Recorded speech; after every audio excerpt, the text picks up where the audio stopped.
नीमच जिले के सिंगोली क्षेत्र के कांग्रेस नेता पंकज तिवारी अपने अन्य साथी कांग्रेस जनों के साथ एकत्रित होकर मंगलवार को जिला कलेक्टर कार्यालय पहुंचे, जहां उन्होंने जन सुनवाई के दौरान एक अनोखा और बेहद तीखा सांकेतिक विरोध प्रदर्शन दर्ज कराया। कांग्रेस नेता ने जिला कलेक्टर को एक ज्ञापन सौंपने के साथ ही भारतीय संविधान के अनुच्छेद 19 के तहत अपने संवैधानिक और लोकतांत्रिक अधिकारों का हवाला देते हुए अपनी नागरिकता हस्तांतरण और नागरिकता से त्याग पत्र स्वीकार करने का आवेदन सौंप दिया। इस दौरान कांग्रेस जनों ने प्रशासन के सामने 2 गंभीर मामले रखे। पहला मामला जावद जनपद का है, जहां के जनपद अध्यक्ष गोपाल चारण को करीब 3 साल पहले लोकायुक्त की टीम ने रिश्वत लेते हुए रंगे हाथों पकड़ा था, लेकिन इस बड़ी कार्रवाई के बाद भी उन्हें आज तक जनपद अध्यक्ष के पद से नहीं हटाया गया है। दूसरा मामला सिंगोली तहसील की थड़ोद ग्राम पंचायत का है, जहां सरपंच और सचिव द्वारा सरकारी राशि का गबन कर भारी भ्रष्टाचार किया गया था। इस मामले की शिकायत होने पर खुद कलेक्टर महोदय द्वारा जांच करवाई गई थी, जिसमें भ्रष्टाचार और आर्थिक अनियमितताओं की पुष्टि भी हो चुकी है, लेकिन इसके बावजूद आज तक दोषी सरपंच और सचिव को पद से पृथक नहीं किया गया है और न ही उन पर कोई एफआईआर दर्ज कराई गई है। कांग्रेस नेता पंकज तिवारी का कहना है कि लोकायुक्त प्रकरण और प्रशासनिक जांच में भ्रष्टाचार सिद्ध होने के बावजूद संबंधित रसूखदार जनप्रतिनिधियों और अधिकारियों का लगातार पद पर बने रहना बेहद चिंताजनक विषय है। सरकारी राशि के गबन जैसे गंभीर मामलों में कठोर कार्रवाई न होना हमारी संवैधानिक व्यवस्था, लोकतांत्रिक मूल्यों और पंचायत अधिनियम की कार्यप्रणाली पर बड़ा प्रश्न चिन्ह खड़ा करता है। ऐसी पक्षपातपूर्ण और ढीली प्रशासनिक व्यवस्था के कारण आम जनता का शासन, प्रशासन, कानून व्यवस्था और स्वस्थ लोकतंत्र से विश्वास लगातार खत्म हो रहा है।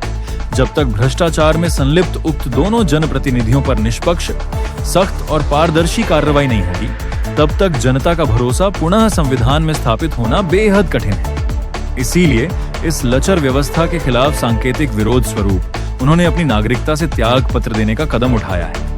कांग्रेस जनों ने कलेक्टर से विनम्र निवेदन करते हुए मांग की है कि जावद जनपद अध्यक्ष गोपाल चारण को तुरंत पद से बर्खास्त किया जाए और थड़ोद पंचायत के सरपंच सचिव को पंचायत अधिनियम की धारा 40 के तहत हटाकर उनके खिलाफ तत्काल एफआईआर दर्ज की जाए।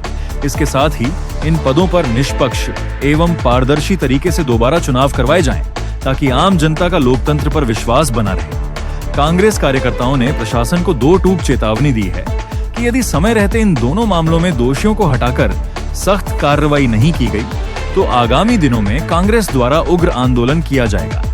जावद विधानसभा के अंदर जो जावद जनपद के जो अध्यक्ष है गोपाल चारण, वो 3 साल पहले लोकायुक्त के द्वारा रंगे हाथ पकड़े गए थे और उसके बाद में लोकायुक्त ने चालान भी कोर्ट के अंदर पेश कर दिया है और उसके बाद भी जो है जिला प्रशासन द्वारा जनपद अध्यक्ष को पद से नहीं हटाया जा रहा है और नहीं कोई हटाने की कार्रवाई की जा रही है। दूसरा विषय हमारा ये है कि थड़ोद पंचायत के जो सरपंच सचिव है, उन्होंने आर्थिक अनियमितताएं घोटाले किए हैं। कलेक्टर महोदय ने निष्पक्ष जांच करवाई है, उस जांच के अंदर भ्रष्टाचार प्रमाणित पाया गया है। उसके बाद भी सरपंच और सचिव को हटाने की कार्रवाई धारा 40 के तहत कलेक्टर महोदय नहीं कर रहे हैं। जनपद अध्यक्ष और सरपंच दोनों को हटाने का प्रावधान पंचायत अधिनियम में धारा 39 और धारा 40 के तहत माननीय कलेक्टर महोदय को प्राप्त है और अभी तक उन्हें हटाने की कोई कार्रवाई नहीं की जा रही है। इसलिए मैं व्यथित होकर के अपनी नागरिकता का हस्तांतरण, नागरिकता से त्याग पत्र देने माननीय कलेक्टर महोदय को आया हूं कि माननीय कलेक्टर महोदय, इस जिले के अंदर भ्रष्टाचारी पद पर बने हुए हैं, तो एक मेरा आम नागरिक रहना ही मेरे लिए शर्म का विषय है। ऐसी स्थिति में आप मेरा नागरिक हस्तांतरण स्वीकार करें। मैं आपको नागरिक, इससे पहले भी आपने शिकायत वगैरह करी? काफी 2.5 साल से ये शिकायत लंबित है। जिला पंचायत सीओ ने धारा 40 का नोटिस भी सीओ को दे रखा है